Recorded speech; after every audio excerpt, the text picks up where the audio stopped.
With work, it's a mixed bag this period. So we lose a lot of players. We've got a lot of internationals. So the ones that were here have been working and resting. You have to give them some days to spend with their families, which we did at the front end of it. And working, more on condition really, because we're still in the early stage of the season.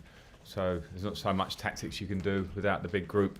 But the lads have worked hard. We now have the players back, relatively decent and fit.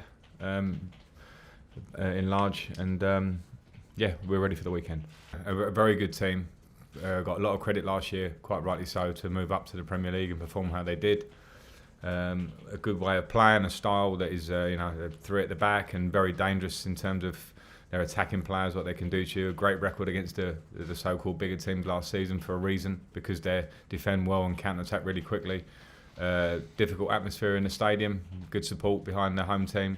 So we need to be ready on all levels, because it doesn't surprise me that they haven't been beaten or their record's good recently. It's important in the team, particularly when everyone talks about how young we are and how younger we're becoming. I don't want a young team for the sake of it. I want leaders within that.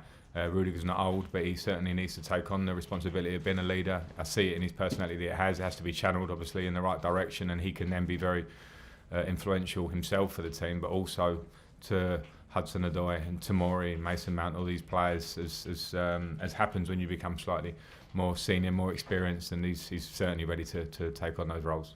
How would you assess Tammy? I'm delighted for Tammy with his goals in the last two games. I keep saying that, but his attitude and his enthusiasm to train and improve is always there daily, hence the goals, because I think they've always come hand in hand. And similar to what I said about Mason before, I want more, and he wants more, they want more. So he'll have to continue, because it's, there's competition. Giroud, Batshuayi, they all want that spot, or they want those spots up front, and they all need to be on